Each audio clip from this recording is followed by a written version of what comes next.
जी अस्सलाम वालेकुम, उम्मीद करीना सारे भरा ठीक हो। दूसरे पे यूट्यूब चैनल सियाल भोले बादशाह मेरे पीछे बैकग्राउंड दे पे मैं इस टाइम शूजाबाद हकीम शहजाद भाई दे कोल से शाम को स्टे किया असा गया बदा डेरा गाजी खान तो पता है कि टिकटॉक एक सटार पठानी नाल वाकया थी आई कि उन्होंने कोई वडेरे हैं कि उन्होंने घर का कोई मसला चलता पिया, कोई जमीन के तनाजे की वजह उन्होंने घर तू घसीट थे कोई मार कुटाई की उन्होंने कोई सिर फट गया।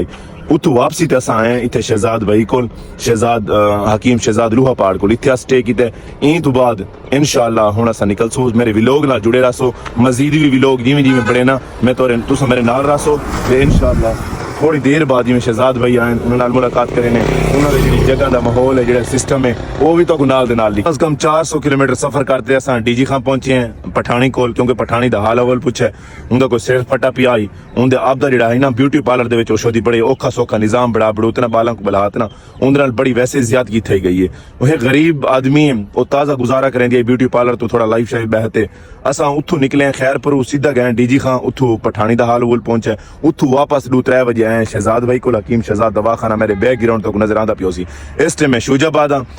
इतों जिमें निकलते हैं वाली में इतों जिमें निकल सो गपशप तोरे नाल जारी रही तुसा मेरे विलोग दे नाल जुड़े रहो जिमें भी भाई शहजाद आंदा है जिमें इतने विजिट तो करवे ना शूजाबाद का मुकम्मल तो विजिट करवे ना मेरे विलोग नाल तुसा जुड़े रहो। उतों डेरा गाजी खान डीजी खान चो निकल आए पठानी का हाल विल पूछन गया से उतों वापसी असा इतने शूजाबाद आए खड़े हकीम शहजाद लूहा पहाड़ दे कोल जेड़े वेले असा पहुंचे इंदे दवाखाने ते अल्हम्दुलिल्लाह इंदे को रश वैसे भी बहुत है जेड़े इंदे मरीज हैं ना वो पहले ही इंतजार चन एक तो इंदे दवाखाने दो एक तो बड़ा रश होंदा है। दूजा भाई गाल है कि मजून दो जितने भी नंबर लगे होने वाल कस्टमर आदा कि मैं कुना शहजाद हकीम नाल खुद नाल गाल करवाओ वाल एक कस्टमर नाल गाल करते गाइड करते वो मोतमन थीने वाल उन्हें कोल मजून में मानते पहुंच दिए। एक दफा कैमरा फेर तो मैं तो दवाखाने का विजिट करवा दे मेरे को बड़ा इतना रश आई बहुत रश आई। मेरे नाल खड़ा है नसीब और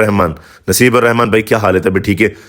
ये भी पता होना चाहिए कि शहजाद भाई तो बाद सीट जो ना नसीब और रहमान संभलेंदा है। बहर वहीं तो मैं विजिट किया बड़ा एक VIP शॉट आउट लिया बड़ा कमाल नज़ारा आई बारू दा जेड़े वेले मेरी बहर नजर पाई तो मैं मरीजों को देखते बहुत हैरान थी कि मैं यार इतना मरीज आ चुका है। मरीज जिमें भी आंदा पहले आते टोकन गिंदे टोकन तो बाद उन्हें चाह का इंतजाम होंगे चाह तो बाद उन्हें लंगर का इंतजाम होंगे। मैं लंगर का इंतजाम देखते मैं बहुत हैरान थी कि मैं यार कमाल यार 8 कलों लाते शाम 6 बजे तक बहुत रश होंदा है। इतना रश होंदा इतने लत रखने की जगह को नहीं आती। जेड़ा भी मरीज आंदा है लंगर का पहले लंगर का इंतजाम होंगे अच्छे तरीके अंदर लंगर खाने जितने भी मरीज आने पे तुम देख सकते हो मैं अंदर लंगर खाने जो पे उत्थे वंदे तो दिखे ना क्या माहौल है। इतने गेट उत्ते मेरे सामने नजर पे एक घोड़े का निशान है। मैं कमाल यार यही मेरे इंटर थियां लंगर खाने के अंदर ते अल्हम्दुलिल्लाह देखते ना मेरा दिल बड़ा खुश थी गई। वसी इंतजाम होते जगह भी बड़ी खुली है कम अज कम ना 1 एकड़ दे विच ना इंतजाम है। मैं जिमें ही किचन इंटर थी तो मैं देखते ना सफाई सुथराई अल्हम्दुलिल्लाह दिल को बड़ी खुशी थी कि बहुत ही अच्छा और साफ सुथरा निज़ाम अंदर कम अज कम 10 बंदे काम करन कोई रोटियां देने वाला खड़ाई कोई चाह बनाने वाला खड़ाई कोई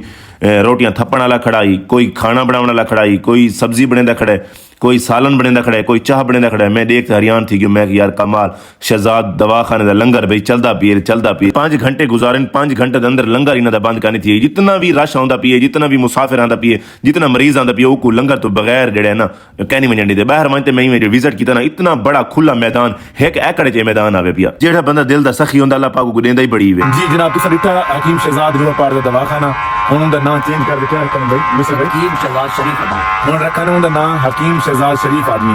मेरे को उम्मीद है कि तो भी लोग अच्छा लगा सी जिन्हें मेरे को बिरा सब्सक्राइब कहने की सियाल भोले बादशाह को सब्सक्राइब जरूर करे सो जिन्हें टली के बटन जरूर जोर कहने का मैं बिराओं को रिक्वेस्ट करे सा नेक्स्ट भी लोग भी इंशाल्लाह अच्छे भी लोग आसन ये तुम्हारे मगर ये सारा एरिया तो दिखा है मेरे को बड़ा दिल को चंगा लगे कि मैं यार देखो ना इतना जो लंगर खाना इतनी चीज़ा मेरे को वैसे भी अच्छा लगे। सियाल भोले बादशाह को देसो इजाजत नेक्स्ट वीडियो कुछ मिलसो इंशाल्लाह अल्लाह ने के बाद कुछ भिरामा का ख्याल आंदा पियो यार किश दा शोर आंदा पिया भाई जने स्पीकर लगी हुई है भाई फलां मरीज आवनी स्पीकर की आवाज आई।